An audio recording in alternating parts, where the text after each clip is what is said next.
Hoje é 11 de fevereiro de 2021, uma quinta-feira, são 10 horas e 40 minutos.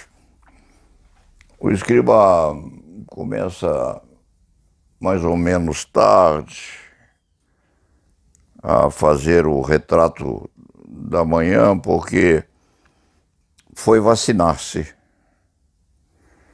como um daqueles merecedores aos 85 anos de idade, um atendimento perfeito lá no Pacaembu, com os parabéns a quem organizou ou vem organizando essa vacinação.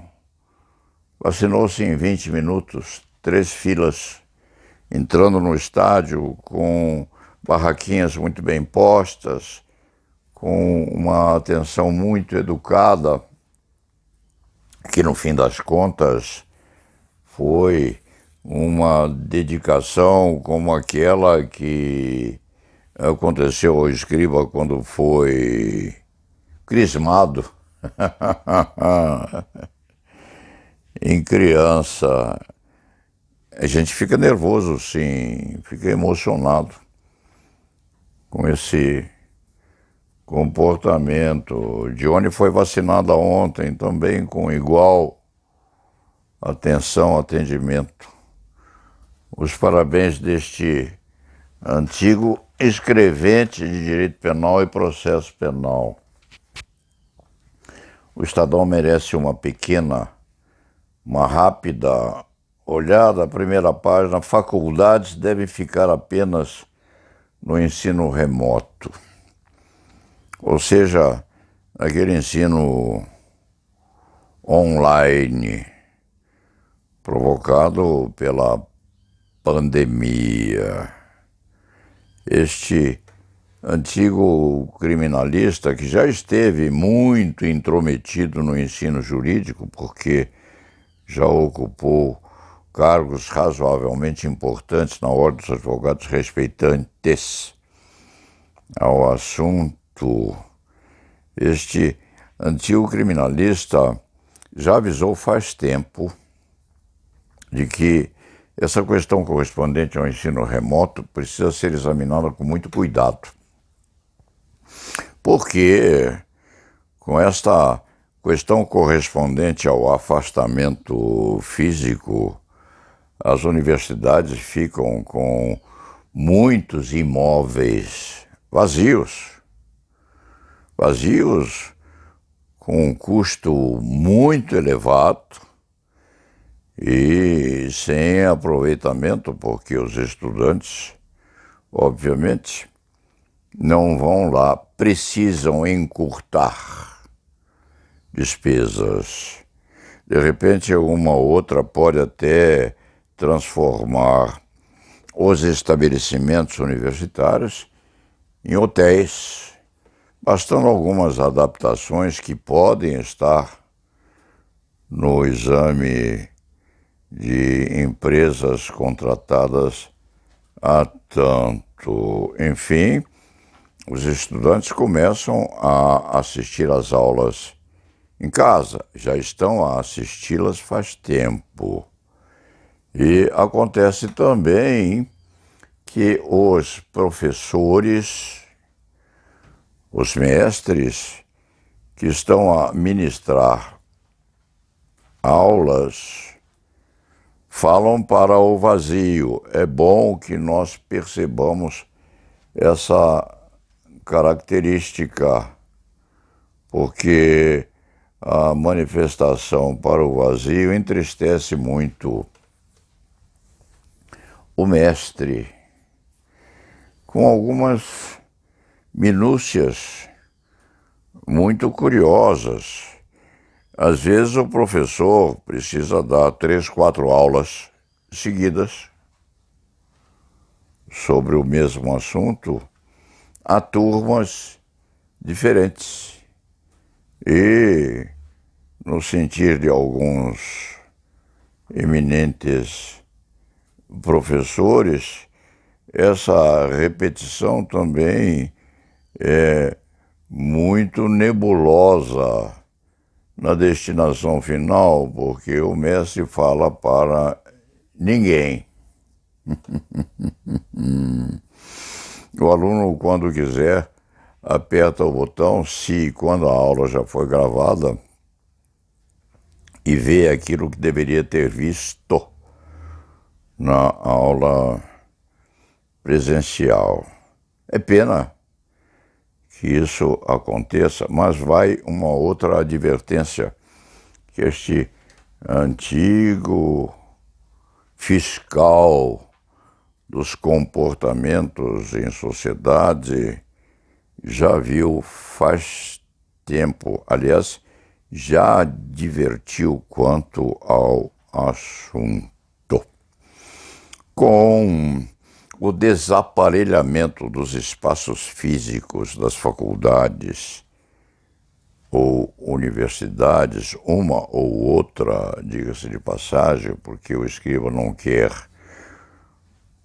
generalizar, com esse apartamento ou com essa destinação dos imóveis a outra função, é evidente que se descobriu que o ensino online pode ser uma autêntica mina de ouro. Então, vai haver faculdades de direito postas especificamente para esse tipo de ensino. Ou seja, ensino via internet, e se dirá que isso produz resultado igual ou melhor do que o ensino presencial. Houve quem recordasse que Abraham Lincoln, que foi um grande ledor de direitos constitucionais dos norte-americanos, Abraham Lincoln teria feito o curso de direito por correspondência.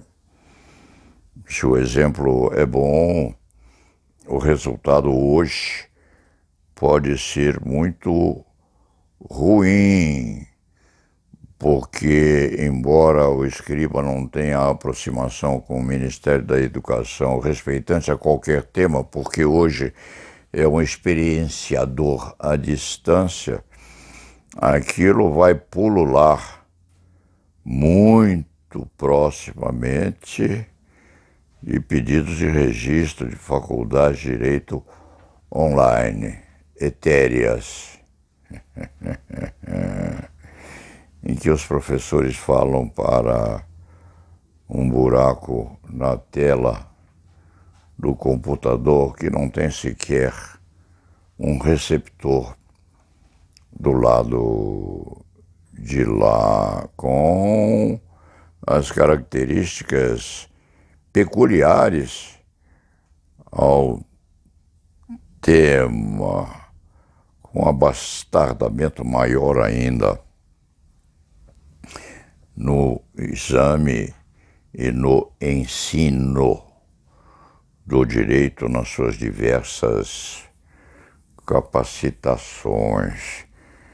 O escriba está a advertir que está atento a pedidos de abertura de faculdades desse tipo, ou até mesmo de subfaculdades fundadas nas autorizações concedidas àquelas que se diria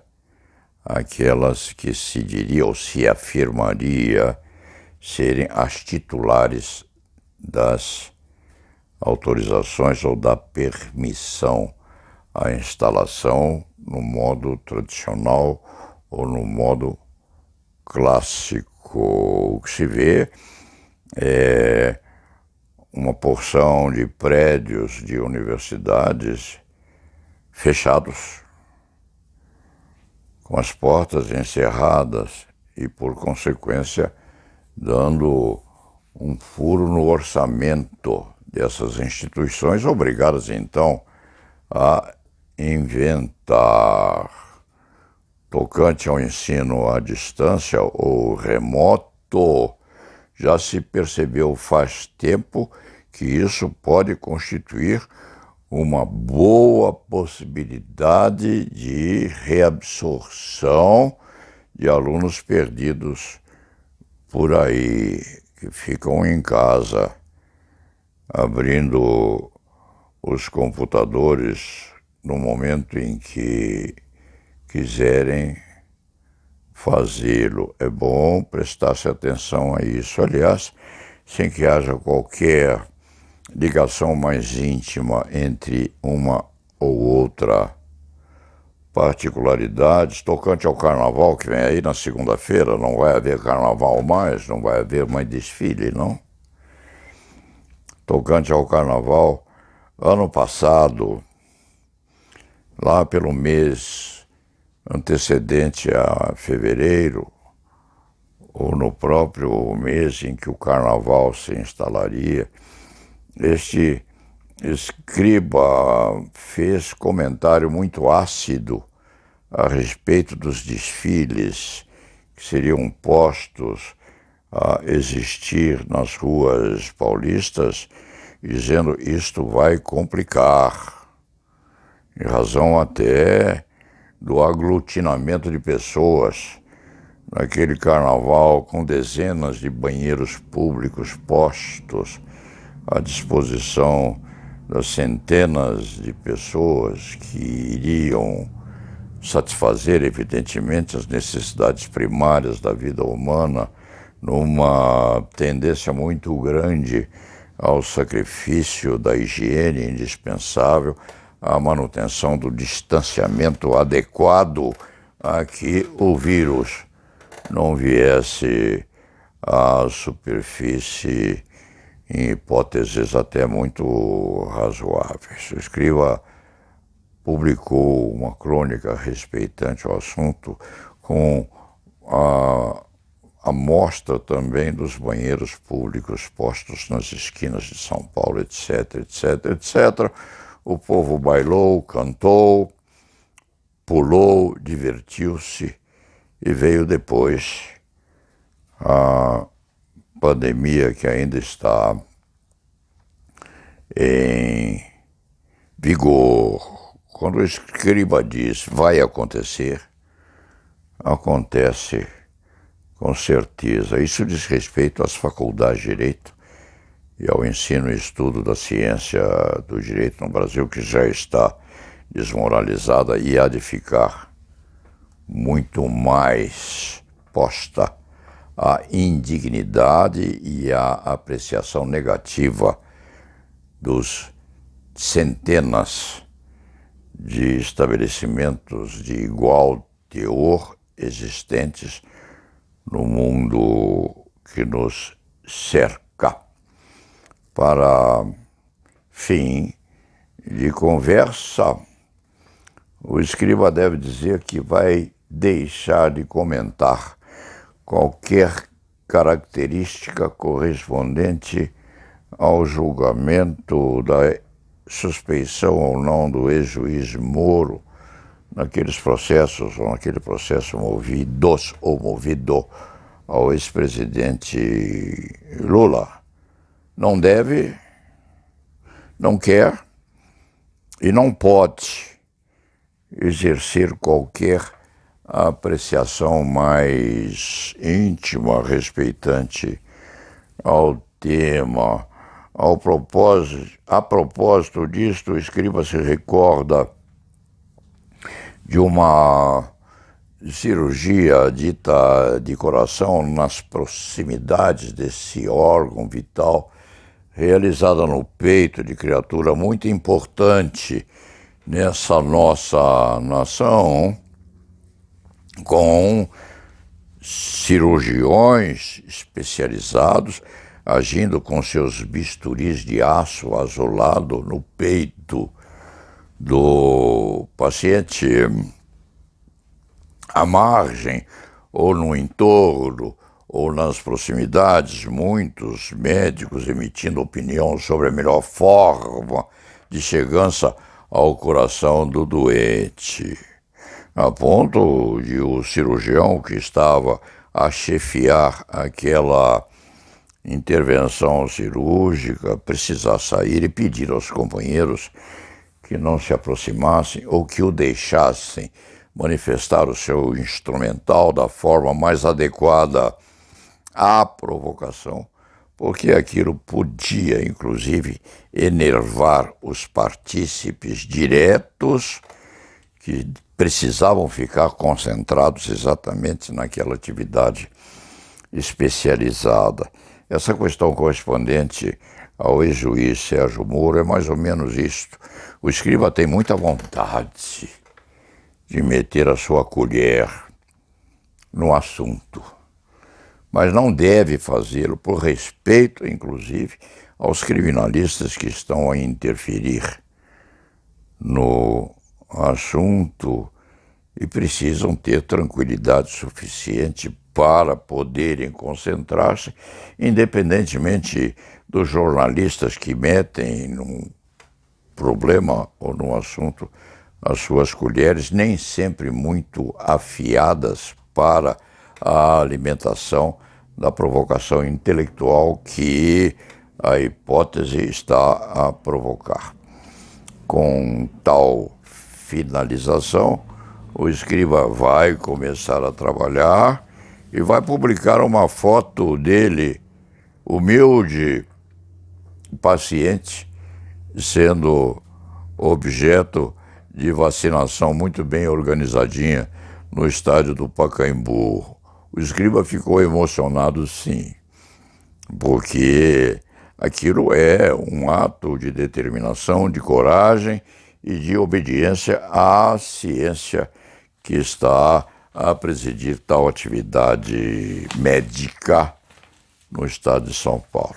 Parabéns, portanto, a quem está organizando isto aí. E, nesse sentido, lá na Vevá.